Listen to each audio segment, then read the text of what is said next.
안녕하세요. 이 영상을 클릭하셨다면 이번 영상에서 다루는 주제들이 꽤 거칠고 불쾌할 수 있다는 사실이 그리 놀랍지 않으실 겁니다. 미리 말씀드리지만 마음이 약하신 분께는 추천하지 않습니다. 즐기세요. 아니면 그냥 새로운 걸 하나라도 배워보세요.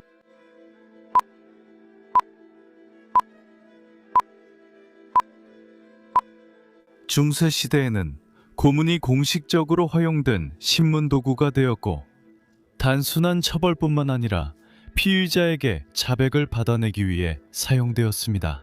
고문이 공식적으로 승인된 것은 1252년 이름과는 달리 교황 인노첸시오 4세가 교회의 사법 절차 내에서 고문의 사용을 허가했을 때였습니다. 그 순간부터 고문은 은밀하게 행해지던 관행에서 제도적으로 승인된 진실 추출 방법으로 바뀌었고, 이는 유럽 전역에서 수세기 동안 법적, 종교적 조사에 영향을 미쳤습니다. 오늘 우리는 그 잔혹한 세계를 파헤쳐 중세시대 최악의 고문 방법 몇 가지를 여러분께 소개해드렸습니다. 그러니 편하게 앉아서 이런 고문을 직접 겪지 않는 것에 진심으로 감사하세요. 미디블 매드네스에 오신 것을 환영합니다.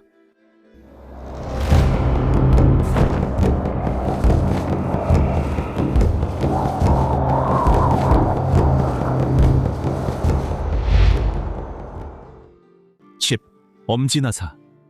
엄지나사는 셀 수 없이 다양한 형태와 디자인으로 만들어졌으며 보통은 작고 금속으로 되어 있었지만 그 목적은 항상 같았습니다. 피해자의 엄지손가락을 기구 안에 넣고 나사를 한 번씩 돌릴 때마다 압력이 점점 세져서 뼈와 살이 으스러지고 결국 손가락이 망가지거나 완전히 잘려나갔습니다. 이 기구는 단순한 구조로 더 큰 두려움을 줬습니다. 작지만 엄청난 고통을 줄 수 있는 도구였습니다. 그 고통을 상상해 보려면 손가락으로 엄지손가락 관절을 눌러서 세게 짜보면 됩니다. 그리고 그 압력이 인간의 손으로는 도저히 낼 수 없을 만큼 훨씬 더 강해지고, 누군가가 나사를 계속 돌리는 한 그 고통이 멈추지 않는다고 상상해 보세요. 그 무력감, 그리고 고통에서 벗어날 수 있는 유일한 방법이 오직 다른 사람의 변덕에 달려있다는 사실은 고통 그 자체만큼이나 큰 고문이었습니다. 이런 식의 공감적 상상은 이러한 장치들의 잔혹함을 이해하는 데 도움이 될 수 있지만, 이 중세 고문 목록에 나오는 모든 방법에 대해 시도해서는 안 되는 일임은 분명합니다. 9번째, 발 압착기. 발을 으깨기 위해 고안된 장치들은 다양한 형태로 존재했으며 어떤 것은 간단했고 어떤 것은 정교했지만 모두가 동일하게 끔찍한 목적을 가지고 있었습니다. 특정 모델은 뼈를 옆으로 눌러 서로 밀착시켜 산산조각이 날 때까지 압박했고, 다른 모델들은 위에서 아래로 압력을 가해 뼈 하나하나를 차례로 부러뜨렸습니다. 많은 버전에서 압력은 뒤꿈치에서 발가락 쪽으로 이동하며 먼저 작은 뼈들을 으깨고 압력이 증가함에 따라 중조골까지 산산조각 냈습니다. 이것은 고통을 끝내기보다는 오래 지속시키기 위해 고안된 느리고 체계적인 발의 파괴였습니다. 스페인 부츠는 가장 악명 높은 고문 도구 중 하나였습니다. 이 도구는 다리와 발을 철로 감싸고 금속과 살 사이에 쐐기를 박을 수 있을 만큼의 공간만 남겨두었습니다. 망치질할 때마다 덮개가 조여지고 쐐기가 박히며 뼈가 으스러졌습니다. 비슷한 도구로는 정강이 분쇄기가 있었는데 이 도구는 종아리에 사용되었습니다. 뾰족한 이빨과 둘기가 박힌 두 개의 곡선형 철판이 종아리를 감싸며 고정되었습니다. 철판이 조여질수록 그것들은 정강이 뼈와 종아리 뼈를 파고들어 끊임없는 압력으로 뼈를 부러뜨렸습니다. 이 도구들은 개념은 단순했지만 효과는 참혹했습니다. 피해자의 뼈 자체가 고통의 원천이 되도록 만들었습니다. 8번째, 유방 파열기. 유방 파열기는 철거미 또는 단순히 검이라고도 불리며 여성에게 사용하기 위해 특별히 만들어진 기구로 여겨졌습니다. 이 기구의 설계 자체가 신체적인 고통과 깊은 굴욕을 동시에 주기 위한 것이었습니다. 이 기구는 새로 만들어졌고 끝에 4개의 곡선 갈고리가 달려 있었으며 종종 달아오를 때까지 가열됐습니다. 이 갈고리들은 한쪽 가슴을 감싸주고 고문자가 꾸준히 힘을 주어 살이 찢어질 때까지 잡아당겼습니다. 이것의 목적은 단순한 처벌이 아니라 피해자에게 영구적인 흔적을 남겨 상처가 죄가 있다고 여겨진다는 낙인을 공개적으로 드러내게 하는 것이었습니다. 이 도구는 파괴를 위해 만들어졌고 잔혹함은 체계적이고 느리게 사용되는 방식에 있었습니다. 단순한 해를 넘어 존엄성까지 지우기 위해 고안됐습니다. 유방 파열기는 미혼 여성들에게 처벌의 한 형태로 사용된 것으로 여겨졌습니다. 7번째, 렉, 고문대. 수세기 동안 유럽 전역에서 사용된 렉은 다양한 형태로 등장했지만 모두 동일한 잔인한 원리에 의존했습니다. 희생자는 렉 위에 눕혀지고 손목과 발목이 두꺼운 가죽끈이나 금속 족쇄로 고정되었습니다. 각각은 장치 양쪽 끝에 있는 큰 릴에 감긴 밧줄이나 사슬에 연결되어 있었습니다. 고문건이 바퀴를 돌리거나 손잡이를 돌리면 밧줄이 조여지면서 팔과 다리가 반대 방향으로 잡아당겨졌습니다. 몸이 늘어나고 관절이 무리를 받으며 팔다리가 하나씩 망가지기 시작했습니다. 긴장 상태가 충분히 오래 지속되면 그 피해는 치명적일 수 있었습니다. 이 고문은 단순히 렉 고문을 당한다고 알려지게 되었습니다. 영국에서 이 렉은 엑서터 공작의 딸로 널리 알려져 있었는데 아마도 1447년에 존 홀랜드 2대 엑서터 공작, 이 런던 타워의 총책임자였을 때 처음 등장했기 때문일 것입니다. NSQ 윌리엄 경의 25세 딸 은 1546년에 렉에서 너무 심하게 고문을 당해 자백한 후에는 의자에 실려 처형장으로 옮겨져야 했습니다. 그녀의 어깨, 엉덩이, 팔꿈치, 무릎이 모두 탈구되었기 때문이었습니다. 화형이 그녀를 기다리고 있었습니다. 일부 형태의 렉은 고통을 한층 더했습니다. 금속 틀 아래에 불을 붙여 장치를 달구면 희생자는 천천히 구워지게 됩니다. 말로 불리는 다른 변형은 나무로 만들어졌습니다. 죄수는 얼굴을 위로 향한 채 들보에 묶였고 도르래가 팔다리를 팽팽하게 잡아당겼습니다. 관절이 탈구된 후에는 구조물 아래에 매달린 채 고통 속에 방치되었고 신문관은 그들에게 자백을 요구하며 질문을 이어갔습니다. 이런 장치에서 살아남은 사람들은 거의 온전하지 못했습니다. 관절을 결국 다시 맞출 수 있다 해도 주변 근육은 종종 회복할 수 없을 정도로 찢어져 피해자는 쇠약해지고 무력해지며 지속적인 고통에 시달렸습니다. 6번, 턱 분쇄기. 이 장치에 처해진 죄수는 먼저 몸이 묶여 머리를 돌리거나 몸을 빼낼 수 없게 됩니다. 이후 턱 분쇄기로 알려진 이 기구는 입안에 억지로 집어넣어졌습니다. 입안에 들어가면 나사장치가 돌려지면서 금속 갈고리가 천천히 벌어집니다. 기구가 확장되면서 압력에 의해 이빨이 부러지고 턱이 강제로 벌어지며 만약 희생자가 얼굴을 아래로 하고 묶여 있다면 그 긴장이 목까지 전달되어 척추기뼈까지 손상될 수 있습니다. 고통은 처음 입은 부상으로 끝나지 않았습니다. 턱 분쇄기는 몇 분 또는 몇 시간 동안 그대로 두어질 수 있었고 희생자는 끊임없는 압력과 고통 속에 갇히게 되었습니다. 그 잔인함은 단지 그것이 하는 일에만 있는 것이 아니라 얼마나 오랫동안 한 사람을 그런 무력하고 고통스러운 상태에 가둘 수 있는지에 있었습니다. 5번째, 바퀴 형벌. 좀 더 연극적인 고문 방식 중 하나로 스코틀랜드뿐만 아니라 프랑스와 독일에서도 음울하게 인기가 있었던 것은 바로 바퀴에 묶어 사지를 부수는 형벌이었습니다. 희생자는 팔다리를 쭉 뻗고 수레바퀴에 묶여 사지는 바퀴살을 따라 늘어졌습니다.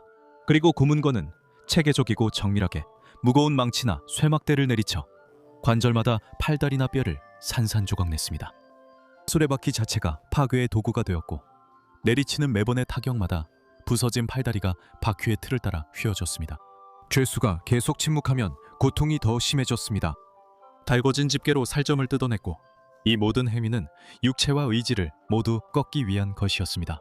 그리고 그마저도 원하는 자백을 이끌어내지 못하면 사형 집행인이 도끼로 희생자의 목을 쳐 머리를 베어 고통스러운 광경을 잔혹하게 마무리했습니다. 4번째, 우블리에트. 이 어둡고 공기조차 통하지 않는 감옥은 폐소공포증이 조금이라도 있는 사람에게는 악몽이 현실이 되는 곳이었습니다. 우블리에트는 천장에 있는 함정문을 통해서만 들어갈 수 있는 좁은 석조 수직 구덩이에 불과했습니다.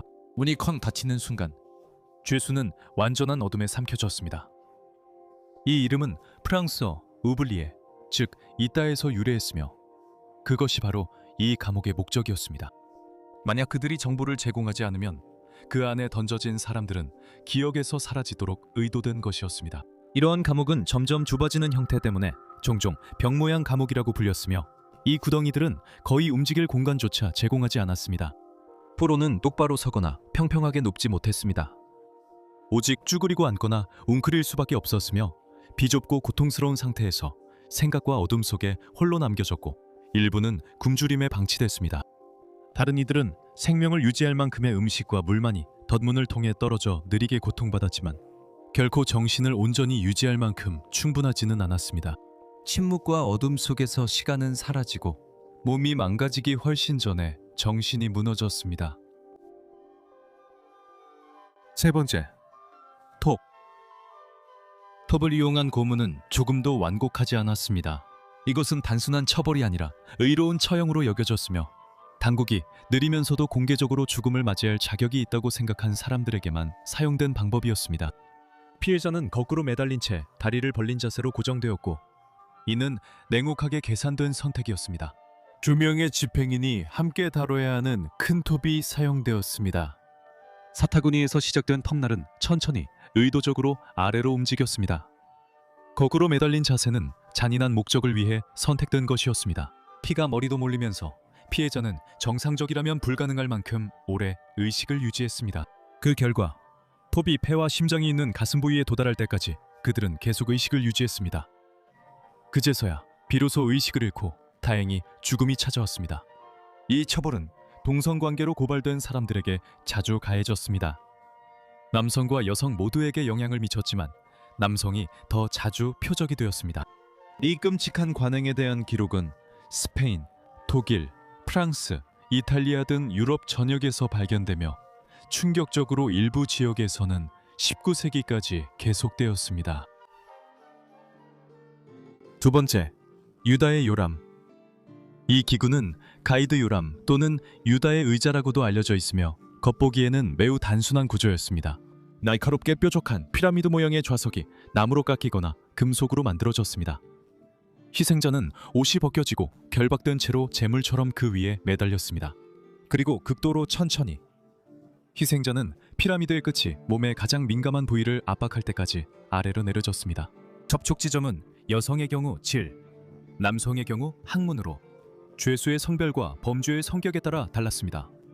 이는 고통뿐만 아니라 굴욕감도 극대화하기 위한 계산된 선택이었습니다.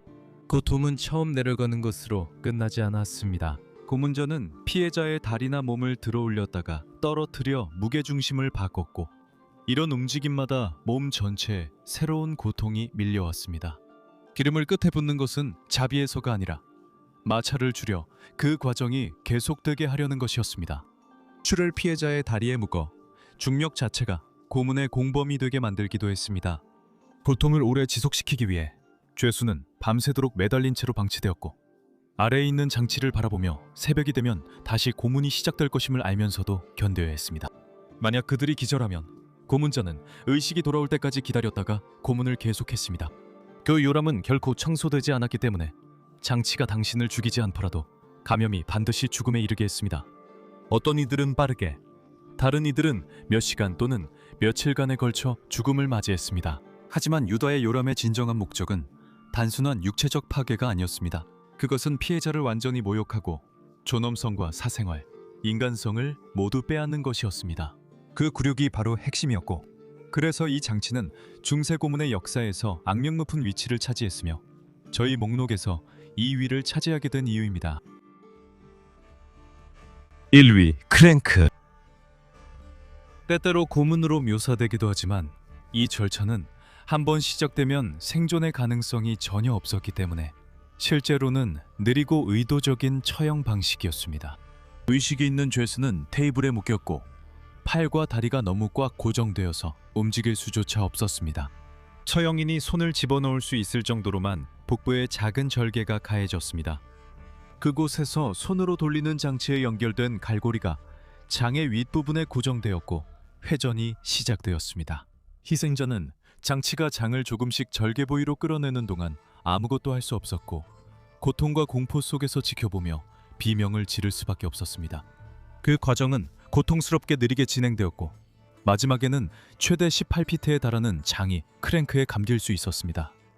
죽음은 빠르게 오지 않았고 출혈과 쇼크 그리고 극심한 고통이 복합적으로 작용해 찾아왔습니다. 이 방법으로 살아남은 사람은 없었습니다. 이 방법의 잔인함은 단순히 육체적인 파괴에만 있지 않았고 처형당하는 사람이 자신의 최후를 직접 목격하게 만든 데에도 있었습니다. 중세 고문의 역사는 물론 비인도적이고 야만적입니다. 하지만 이 주제를 공부할 때 기억할 가치가 있는 것은 중세 세계가 아무리 잔혹했더라도 인류가 얼마나 발전했는지, 그리고 우리가 절대 과거로 돌아가서는 안 된다는 것이 얼마나 중요한지 일깨워 준다는 점입니다. 미디어블 매드너스의 영상을 시청해 주셔서 정말 감사합니다. 끝까지 시청하신 분들 정말 대단하십니다. 그리고 이 중에서 어떤 것이 가장 무서웠는지 댓글로 알려주세요. 현재 화면에 이름이 표시된 최상위 후원자 여러분께 감사드리며 패트리온과 유튜브 멤버십에 가입해 매달 올리는 추가 영상을 시청해주신 모든 분들께도 감사드립니다. 며칠 후에 새로운 영상이 올라올 예정인데 중세시대의 배설물 역사에 관한 내용입니다. 그리고 물론 언제나 그렇듯이 저희는 매주 금요일마다 영상을 올리고 있으니 저희 영상을 몇 개 보셨고 중세에 대해 더 알고 싶으시다면 꼭 구독을 고려해주세요. 모두 감사합니다. 좋은 한 주 보내시고 다음 영상에서 뵙겠습니다.